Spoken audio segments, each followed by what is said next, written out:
good evening, good afternoon, whole world. Kumusta po ang ating araw mga kapamilya at kapuso? At dito po ay Sunday po, galing po kami ng simbahan. Hello my loving yours, my Dodong Procopio. Kumusta po, Dodong Procopio, ang araw mo?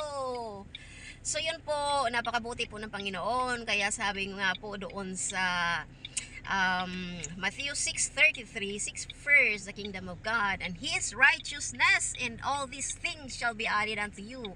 So, inuna niyo po ba muna ang Panginoong Hesus sa inyong mga buhay bago po yung mga gawain niyo, bago po yung mga kung ano-ano pinagagawa niyo, kinukulikot niyo sa cellphone. So, dapat po ang Panginoon po muna ang uunahin natin, kasi yung po ang promise ng Panginoon that if we're going to seek Him first and His righteousness, surely that all the things will be added to us. Kung ano po yung mga bagay na kung saan kakailanganin po natin, kasi alangan naman po ibibigay sa atin ng Diyos yung mga bagay na kung saan yung hindi natin kailangan.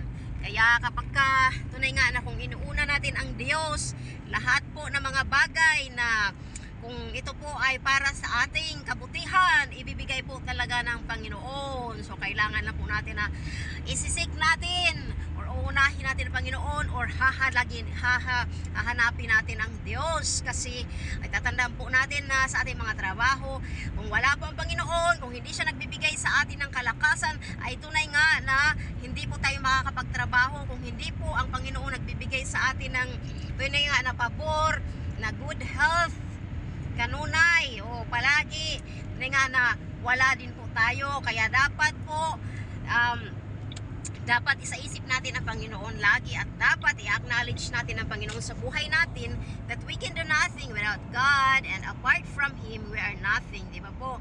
So yun lang po sa araw na ito. Thank you so much po for watching. Sana po may natutunan kayo na dapat lang po natin uunahin ang Panginoon, di ba? May Dodong Procopio. So, thank you so much po. Bye-bye.